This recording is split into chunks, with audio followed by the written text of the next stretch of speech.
Entrando nesse assunto das medicações, houve um tempo, né, em que eram prescritos com bastante frequência uma classe de medicações que são os benzodiazepínicos, né?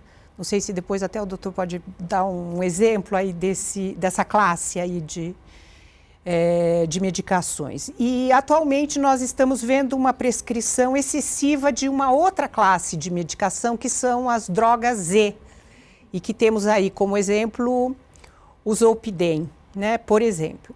O doutor poderia nos explicar qual é a diferença entre essas medicações e quais os riscos associados ao seu uso?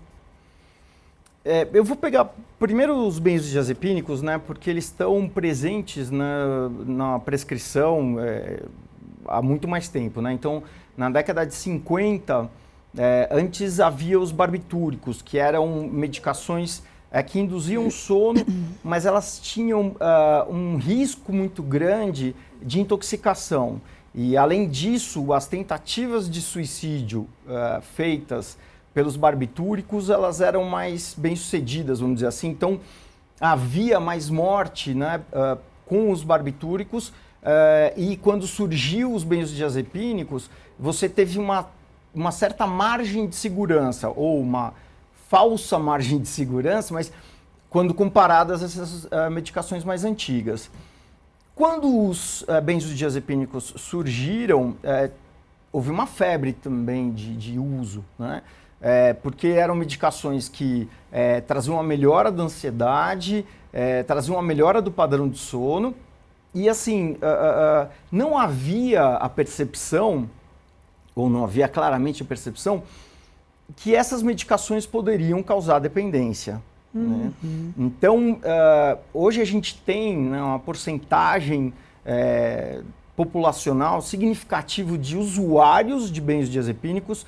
Um dos mais, conhecidos atualmente é o Rivotril, né, o clonazepam. Temos também o diazepam, o alprazolam, a marca mais conhecida, né, Frontal. Enfim, a gente tem uma série de benzodiazepínicos que podem ser muito úteis né, no trabalho para melhorar determinados transtornos mentais, né? Mas que também tem que ser de uso muito curto, para não haver o risco do desenvolvimento de dependência. Na década de 90 começou a surgir as drogas Z, né? Há uma diferença nas duas, apesar das duas modularem um neurotransmissor muito importante no cérebro, que é o GABA, né? A ação do GABA, ela é depressora do sistema nervoso central, então faz com que a gente desacelere, né? E você tem dois subtipos de GABA que, na verdade, de receptores, perdão, né? Que vão atuar mais no sono propriamente dito. Então, um desses receptores, ele quando estimulado, né, ou quando uma substância chega nesse receptor, vai fazer com que o indivíduo durma, né?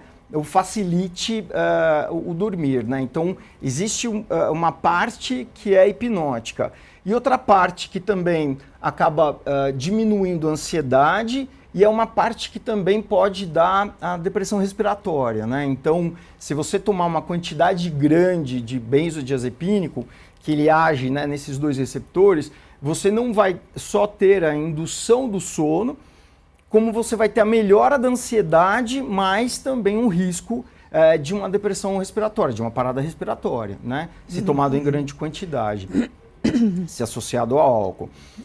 Já as drogas Z, elas... Quer dizer, só pontuando, associado ao álcool, aumenta inclusive Sim. o risco dessa depressão respiratória. Sim, porque também é uma substância depressora do sistema nervoso central.